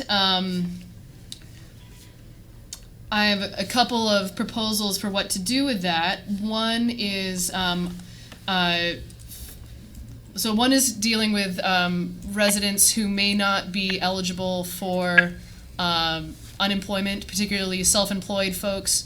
I would love to see if we can put together some kind of a like miniature like jobs program, which is to say, could we pay people, even as slim as it is, some kind of temporary work to pick up litter or paint over graffiti or do trail work or clean out invasive species. There's all kinds of things that we could be exploring. And I know that that wouldn't help everyone, but it might be valuable to a few people. And in the end, we may decide to not do that, and that's okay, but I just want to put that out there as an idea. And then the second thing is regarding businesses. I know particularly the first floor Retail and restaurants are nervous right now, and understandably so. I would love to explore, well, actually, first of all, I would like to know how much we collect in taxes from first floor retail and restaurants. And then, compare that with the money we freed up. But looking at if it would be possible to create a program in which landlords could opt in to a program in which they reduce their rent or waive their rent, either for 1 month or for the duration. We can figure out what details make sense there, to be basically matched potentially by what I would consider like a tax break. But I know we can't technically, like, this body doesn't have the authority to abate taxes. I don't know if that extends to tax credits. I would have thought that would come to us, but I'm surrounded by smarter people. So happy to, or if there's other mechanisms we can use there to get money basically back to landlords so that they can reduce rent or waive rent, particularly for first floor, ground floor retail and restaurants. I know I'm going kind of fast. I have one more suggestion, but it's a little weirder. Dan. Well, I think that the whole idea of taxes, because it may require some sort of legislative authority, but that strikes me as one of those great ideas that would be best if the landlords themselves bought into it or felt that would be productive, as opposed to, I think that's a great tool for Jay to take with his as an idea in his box to say, if this works, let's refine and champion that kind of thing. I've been on the phone today with 4 major landlords in town, and they have all expressed interest in this. Great. Yep.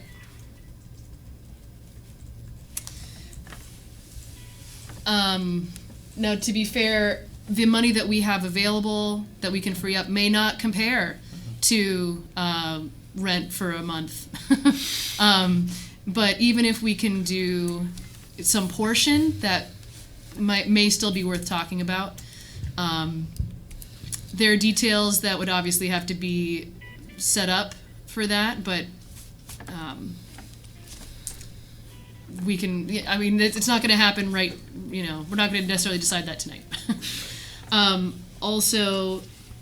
Any other comments on either of those ideas, either some kind of like a miniature jobs program or rent relief directed through landlords?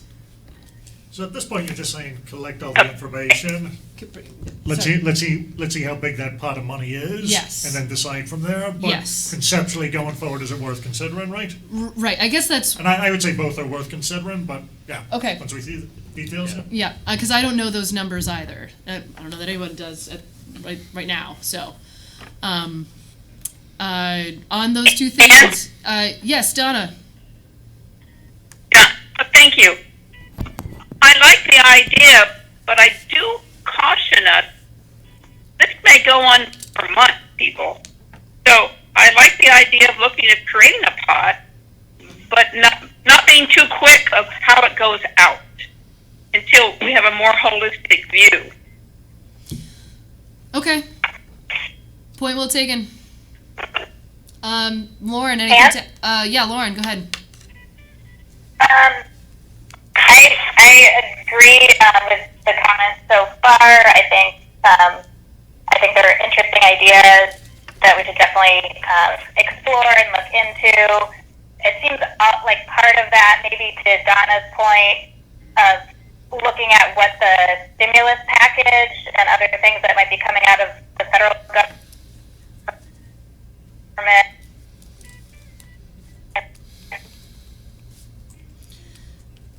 So, Lauren, you kind of cut out there, but I think I know where you were going to go with it.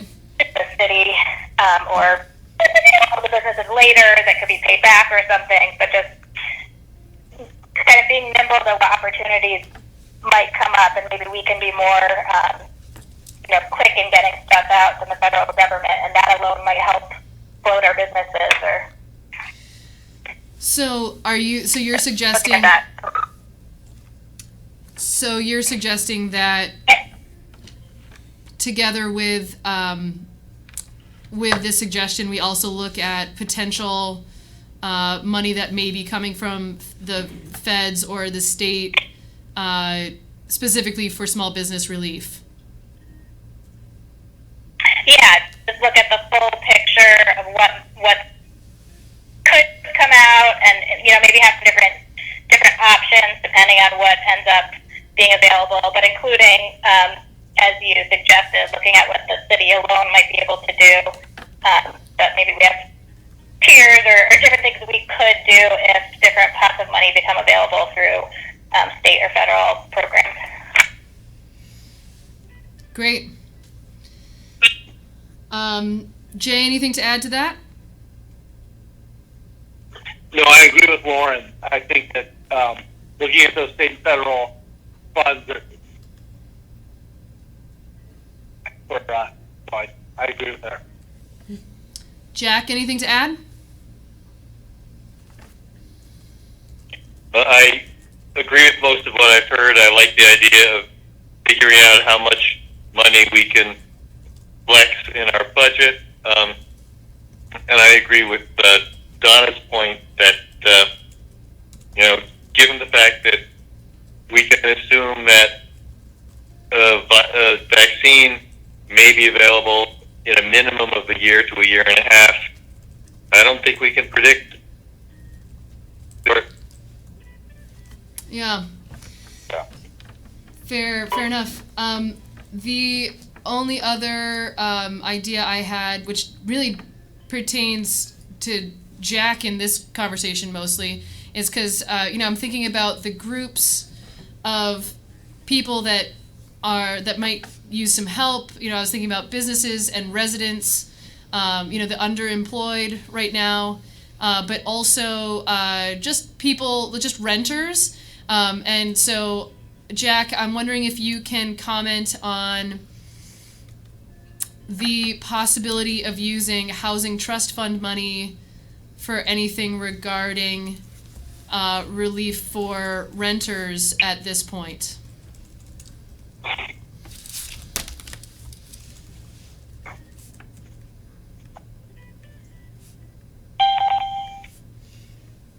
Jack, are you still on the phone? I just got disconnected and I just called back. Oh, okay. Sorry about that. I'm going to repeat what I just said then. Okay, sorry. No worries. This suggestion mostly pertains to you as our rep on the Housing Trust Fund. So just considering financially vulnerable people during this time, and one of those groups is renters, wondering about the possibility of using any housing trust fund money to address, renters, but really any housing related issues at this point. Go ahead, Jack. Or maybe not. Maybe I'll just let that one hang for now. And actually, there's one other. I feel it.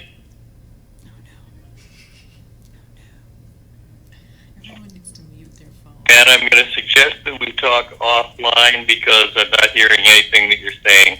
Okay. Yeah, no worries. We'll do that. Sorry about that. Okay. I heard you say it was vulnerable. Okay. All right. We will have different technology next meeting. Great. I promise? Maybe even better. Maybe. It will be different. Lauren. Promises.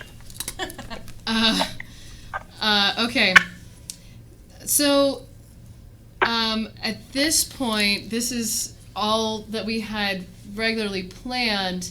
Any other comments folks want to make at this point? Connor, go ahead. Just bouncing off your last idea there, just looking at other pots of money, and it's out of our control at this point, but is it worth reaching out to the Montpelier Development Corporation or the community fund there, who we've given money to recently, as this is sort of a core part of their mission to keep downtown alive here and everything? Maybe rather than bringing new projects in at this point, the focus be on keeping the lights on in some of the shops here. So it might be worth a conversation with them, since we've appropriated $100,000 for the next fiscal year. Correct. So the community fund, of course, has already committed the funds for our next year's budget. Those are the awards that go to nonprofits. We have been in contact with MDC, and I think Montpelier Live has as well, about ways that they can assist in the. Could we ask them to come to our next meeting and tell us their plans? Sure. Particularly because I think it's important that they hear from us that, I know we are not their board. No, I understand. But that, we expect that they will be creatively helping to maintain, and that, if they need to assign a person to be in charge of overseeing that, then fair, but redirect the rest of the money to keeping downtown alive. And I guess I'd add, we have businesses in the community that are non-downtown that are also vital partners. Yes, So- fair. Okay. And this is Jay. I think that's a great idea. To have them, see if they can come to the next meeting.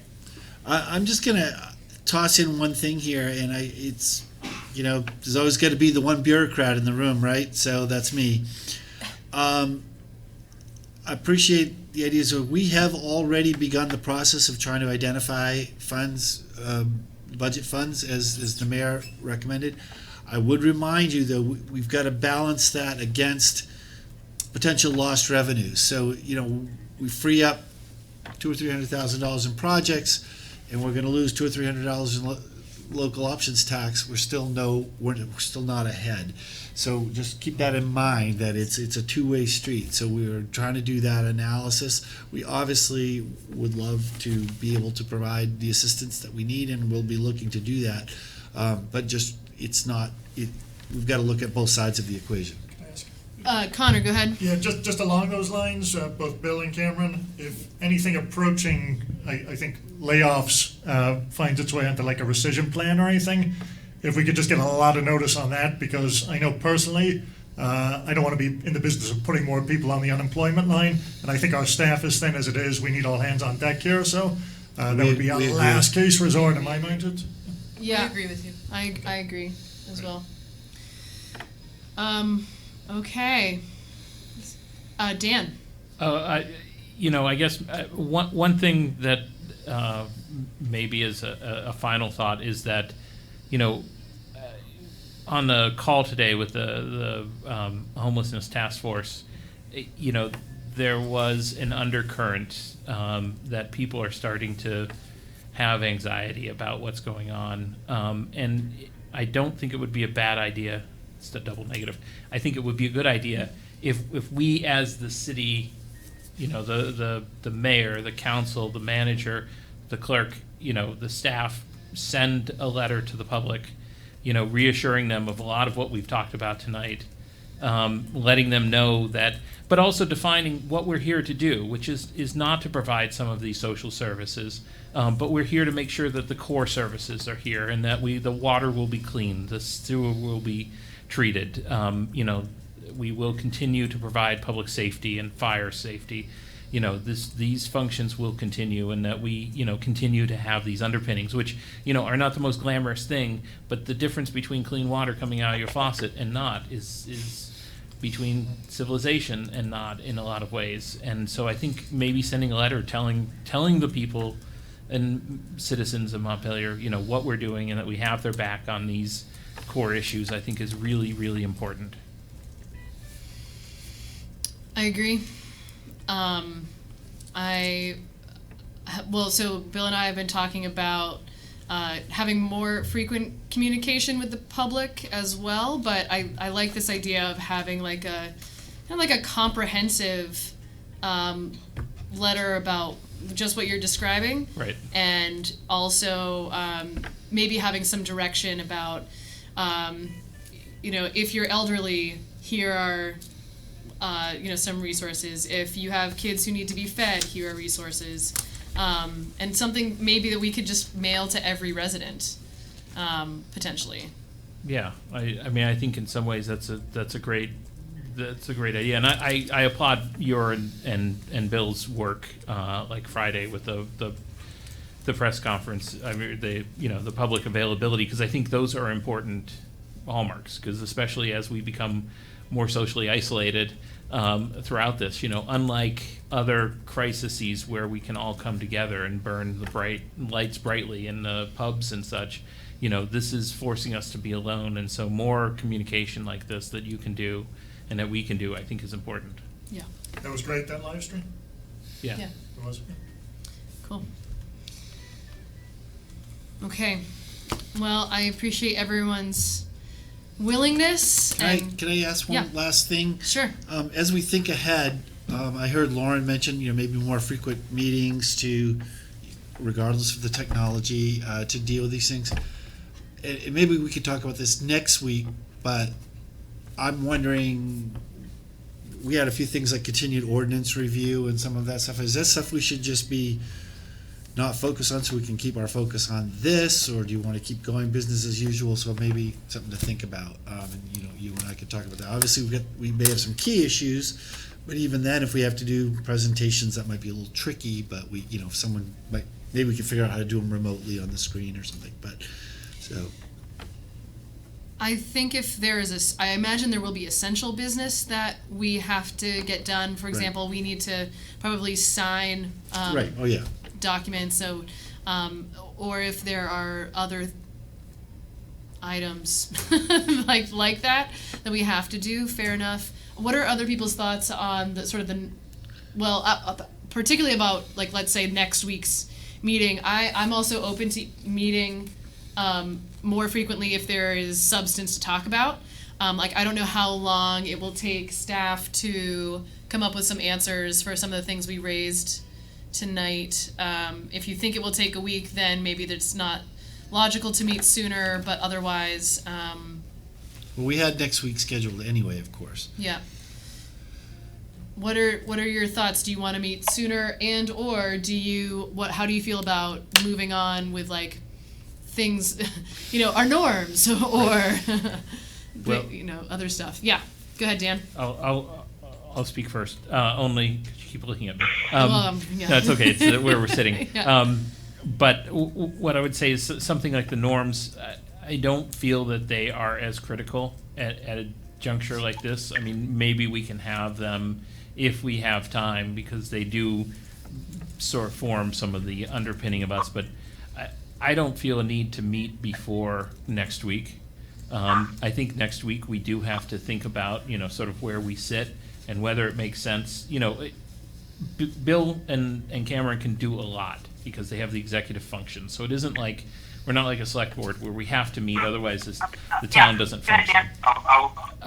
But then, but then I think the other thing is, this type of meeting is really important to get some essential business done, but it's also the public forum where people can express concern. David's just not hearable online. Okay, I will remind everyone to put your phone on mute when you're not speaking. Thank you. I don't think that's it. I'll try and do it with the mic. His voice keeps bubbling. His how's- relationship to the mic. Okay, I've moved the mic a little bit. How's this? The point I was making, just a quick recap maybe, is I don't think we need to meet before next week, because I think we've already discussed a lot of this. And the second point that I was making was that, the meeting isn't necessarily critical because we have these two full-time executives in the city manager and assistant city manager who can do the business of the day-to-day of the city. So unlike a select board that might have to meet just simply to do some of the business, some of that is off our plate. But I do think that these meetings are important as public dissemination opportunities for the public to express any concerns or issues that they have, as well as for us to communicate to the public and to say, hey, this is what we're doing, and for, you know, these kind of robust discussions that I think ultimately make people feel better, because that shows that this isn't just haphazard, and that there's some thinking and planning and process and good minds and hard shoulders at work here.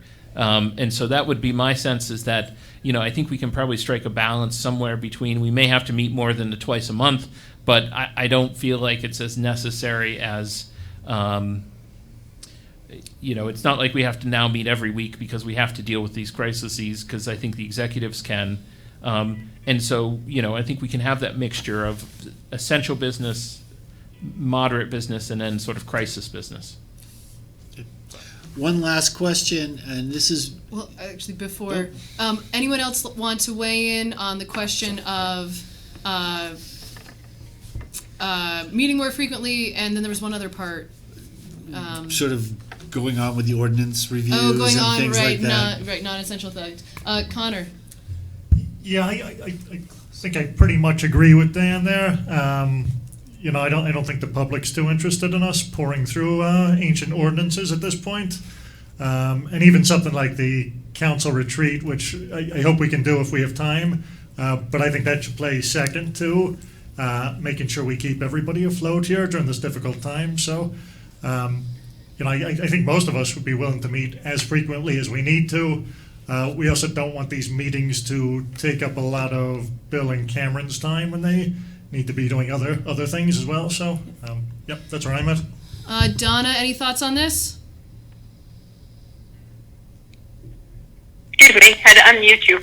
I think we should only meet if we need to. So if we need an extra meeting and we absolutely have things that need it sooner than later, I look for Bill guidance on those items and yours. Otherwise, I think we should try to commit to be as timely as we can and as brief as we can in these phone calls. Thank you. Thanks. Lauren? Yeah, I generally agree with people's sentiments. I mean, I do wonder if making the space for weekly check-ins, you know, at our normal council Wednesday times for now, and reassessing that. I'm almost thinking, even if it's just a quick check-in of here's what's happening, here's what the city's doing, and just having the chance for public input as more and more of this kind of plays out. Like, what are people's needs? Are there gaps in services, or are there issues that are coming up? And even if it's really a brief meeting, great, but just giving both the public a venue to hear what's going on and to get input from people seems valuable. Yeah. Like, not more often than weekly, but... Okay. Jack? I agree with what Donna and Dan said. I also have heard from people that things like the video that the manager did to put out very quickly as a summary of what the city's doing are useful, and it might be good to do more of that kind of thing. Great. Jay? Yeah, just agree. I think the more we can connect with the community, the better. So, however that looks with meeting, I'm open. You know, it's occurring to me, too, that it feels really pressing right now, and there are things to be decided. But sooner or later, like, we're going to figure out those things, and then it might actually be nice to talk about anything else. And actually, for that, you know, as long as we are dealing with what needs to be done, if there is space and time for with our regular meetings, it might actually be nice to talk about something that feels low pressure. We can talk about this later, but you know, and I'm thinking about like ordinance review. You know what I mean? But in any case, Happy to take anybody's input on that as we go on. Sounds like we're in general agreement, and that's pretty good. Bill, you had another question. I just had this is really a logistical question, and there's no right answer, but it's good for us to know to help prepare. At last week's meeting, we talked about these meetings going forward, and at that point, the general sentiment was we were going to try to hold these meetings in person, and then, but a lot's changed in the world since then as well. And then tonight, it seemed like most people wanted to call in, and if the idea is these are going to be primarily call-in remote meetings, then we will really try to we'll try to configure tech one way. If it's going to be generally the intent is people will be here, and there might be one call-in person, then that's a different thing. So it would just be helpful to know what the collective intent is, and then we can take it from there. I'll speak first here. I would prefer remote. People can come if they want, but as long as school is closed, I would rather not be here. But that's me and my risk aversion. Other thoughts? I'm just going to go in that same order. Dan. I understand the risk averseness. I just think that these are certain meetings that are best conducted in person, and I understand we can probably get better technology, but it's always just hard when you can't read the facial expressions of the person to understand if you're connecting with them or if you're just droning on, which I may be doing. Would video conferencing help? I think this is an issue where if the council decides one way, I'm comfortable with it. It's just if you ask me what my preference is, I think that this is important business, and I'm willing to make that risk, but not judging in any way, shape, or form anybody else's. Understand. All good. Connor. I think I'm the same. I don't want to push people outside their comfort zones or anything if they don't feel comfortable coming in. I don't do well on the telephone meetings there, so my preference is to come in person, but totally understand it. Okay. Donna.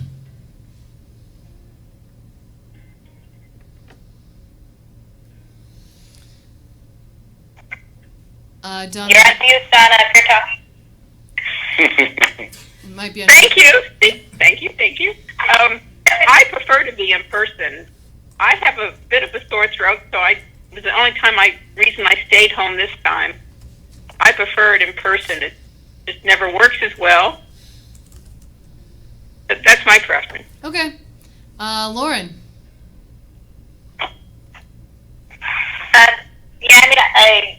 I think meetings are always better in person. I don't know, again, seeing how things are playing out, I think it might become more and more like we'll need to or want to be doing it remotely. So I do think having the technology, for the counselors too, it's one thing, but most people are being told to stay home. So to ensure that there's ability for people to participate remotely, it seems like that technology, having it feasible for people to really do that seems worthwhile personally, but. Okay. Jack.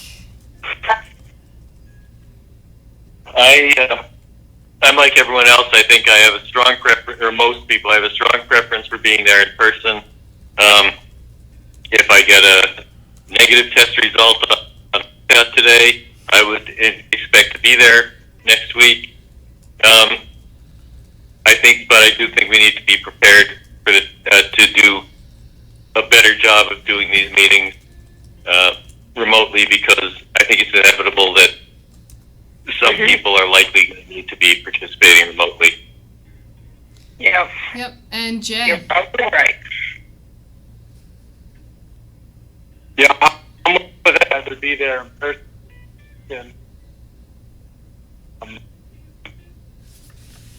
I do think that if there's a second choice, it's by video. I also think we have a responsibility that if we need to have if we're urging our city to have social isolation and separation that we're, doing that ourselves. So I think that if we could find responsible ways to be able to still hold a meeting and show some leadership there, I think that that's important. So yeah, those are the two best preferences. I think by phone is just, it's tricky and problematic. I think that there's technology that we could use for video that so we can at least see each other and have those cues. I think would be really helpful. Yeah. Yeah, fair enough. I think if we do meet in person, I'm just going to say I don't know that the distances are enough. I'm glad we're all spaced out here. And I think if more of us were in attendance, we would just need to figure out that configuration. So I'm open to that. Yeah, so, right, we need to definitely have some better technology as well. Okay. Any other final thoughts? One thing just to say is like, I just want to thank the staff for their efforts, and it's not their fault. We're just not there yet. So, just appreciation for setting this up for what we do have. Yes. Agreed. Connor? Agreed. yeah, along those lines, I don't think people can necessarily see at home, but we have every department head in the audience right now socially distancing themselves. But I think if there's any question that the city is open for business, just look at the dedication of our staff here. Got the clerk and Bill and Cameron have been working off the hook, so really appreciate all their efforts. Yeah. I think we should applaud.